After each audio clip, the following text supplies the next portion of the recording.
The irony coming out today, or maybe it's to try and soften the blow that the government isn't going to do anything to help the Women Against State Pension Inequality, or the WASPI Women, a campaign emblematic of broken promises and the merciless pragmatism of politics. What makes this tale even more compelling is the role of Rachel Reeves, who once proudly stood with these women but now finds herself accused of betrayal.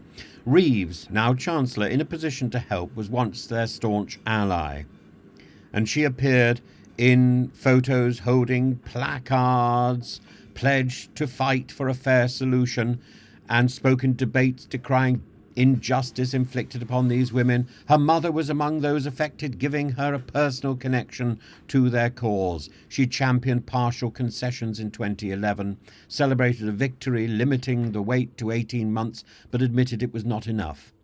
Reeves's words then were fiery, empathetic, and unequivocal. The WASPI women deserve justice, and now she's in a position to deliver. She's doing nothing.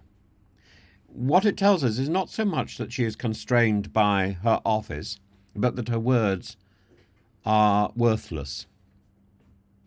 And the fire has cooled to fiscal realism. Reeves now insists that compensating these women, as recommended by the Parliamentary and Health Service Ombudsman, is not fair to taxpayers.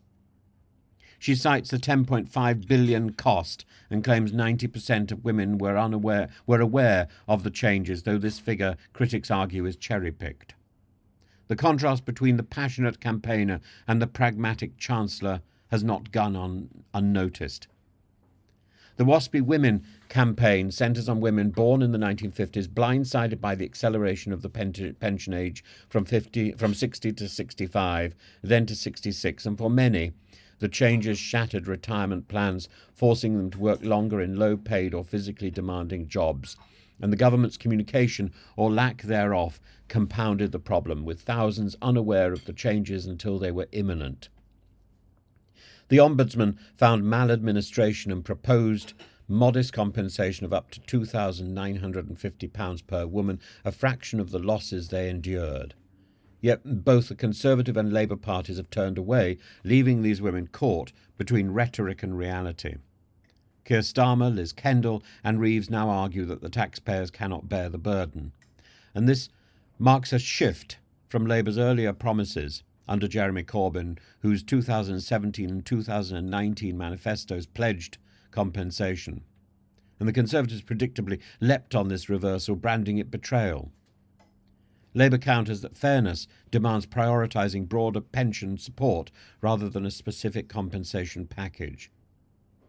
Some critics view Reeves' pivot as political pragmatism. Labour, keen to present itself as a responsible steward of the economy, has calculated that supporting WASPI women compensation risks alienating a broader electorate concerned with fiscal discipline. But this strategy risks alienating WASPI women themselves, a vocal, organised group with significant public sympathy.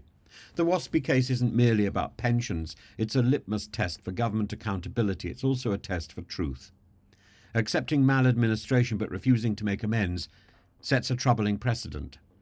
Rebecca Hilsenroth of the Ombudsman warns that acknowledging mistakes without rectifying them undermines public trust in institutions. What's the point of the Ombudsman if the recommendations that they've made and that have been accepted cannot be instituted, cannot be effective? This saga highlights a broader tension in modern politics, the clash between principle and pragmatism, between rhetoric and reality, and Reeves's transformation from advocate to accountant exemplifies how political roles reshape priorities.